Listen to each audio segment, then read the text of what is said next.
Kita beralih ke informasi lain, Saudara. Komisi Pemberantasan Korupsi atau KPK menangkap Paulus Thanos, tersangka KPK dalam kasus dugaan korupsi KTP elektronik yang berstatus buron sejak Oktober 2021 di Singapura. Saat ini KPK tengah berkoordinasi untuk melakukan pemulangan kembali Paulus Thanos ke Indonesia. Ketua KPK Setio Budianto belum memberi penjelasan secara rinci mengenai penangkapan Paulus Thanos di Singapura. Ia meminta dukungan publik untuk kelancaran proses ekstradisi atau pemulangan Paulus Thanos kembali ke Indonesia setelah berkoordinasi dengan pihak otoritas di Singapura selesai dilakukan. Paulus Thanos ditetapkan jadi tersangka oleh KPK pada 13 Agustus 2019. Namun 19 Oktober 2019 ia menghilang dan namanya masuk dalam daftar pencarian orang oleh KPK. Paulus Thanos jadi tersangka kasus dugaan korupsi proyek IKTP yang merugikan negara ratusan miliar rupiah. Singapura itu rumah tinggal atau bandara atau gimana, Pak? Belum terverifikasi secara spesifik. Akan berkoordinasi dengan siapa aja nanti KPK untuk memulangkan? Ya, pastinya dengan pihak-pihak yang terkait semuanya ya.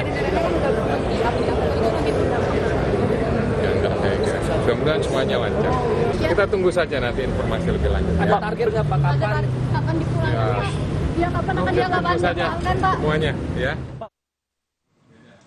Menteri Hukum Supratman Andi Aktas menyatakan proses ekstradisi atau pemulangan buronan kasus korupsi pengadaan kartu tanda penduduk Paulus Thanos dari Singapura dapat berlangsung 1 hingga 2 hari.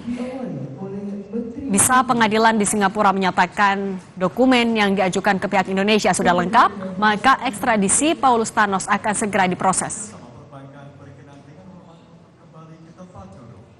Semua bisa sehari, bisa 2 hari, tergantung kelengkapan dokumennya.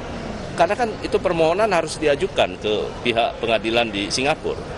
Kalau mereka anggap dokumen kita sudah lengkap, ya pasti akan diproses. Pak, lagi nih Pak. Paulus Thanos alias Tian Po Jin adalah buron dalam kasus korupsi pengadaan paket penerapan kartu tanda penduduk tahun 2011 hingga 2012 pada Kemendagri. Thanos selaku Direktur Utama PT Sandipala Arta Putra ditetapkan sebagai tersangka bersama 3 orang lainnya pada 2019. Thanos menjadi salah satu tersangka kunci dalam kasus korupsi IKTP ini sebab perusahaan miliknya mendapat proyek besar terkait IKTP.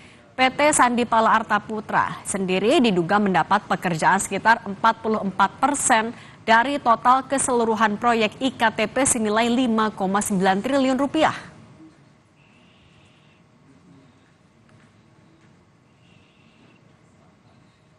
Untuk mengetahui perkembangan penangkapan buron Paulus Thanos, saat ini sudah bergabung bersama kami ada jurnalis Kompas TV Alvania Rizky dan juru kamera Yohan Bagja. Alva, selamat petang. Jadi bagaimana perkembangan pemulangan buron kasus korupsi IKTP ini, Paulus Thanos?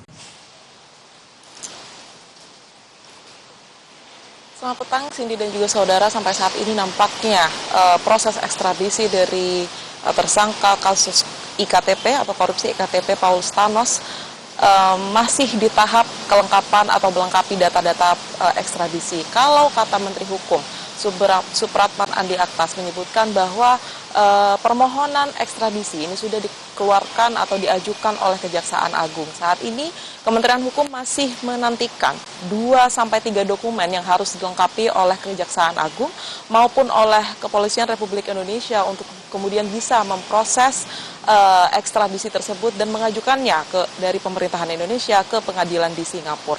Nantinya menurut Supratman Andi Aktas ini membutuhkan waktu 1-2 hari, tetapi ini tergantung dari keputusan dari pengadilan Singapura karena proses ekstradisi ini merupakan proses kesepakatan dari 2 negara untuk kemudian bisa memulangkan atau kemudian memutasi salah seorang tersangka yang berada di negara lain. Nah, hal ini juga dijelaskan lebih lanjut oleh juru bicara KPK Tessa Mahardika yang menyebutkan memang prosesnya saat ini masih dalam melengkapi dokumen di Kementerian Hukum dan hal tersebut tadi disampaikan oleh Tessa di kantor Komisi Pemberantasan Korupsi. Berikut pernyataan lebih lengkapnya. Benar ada proses ekstradisi untuk DPO tersangka perkara IKTP inisial PT. KPK saat ini bekerja sama dengan Kementerian Hukum, Kejaksaan, dan Polri untuk memenuhi syarat-syarat ekstradisi tersebut. Kita berharap syarat-syarat tersebut dalam waktu dekat dapat segera dipenuhi dan tersangka PT dapat dimintakan pertanggungjawabannya di perkara IKTP.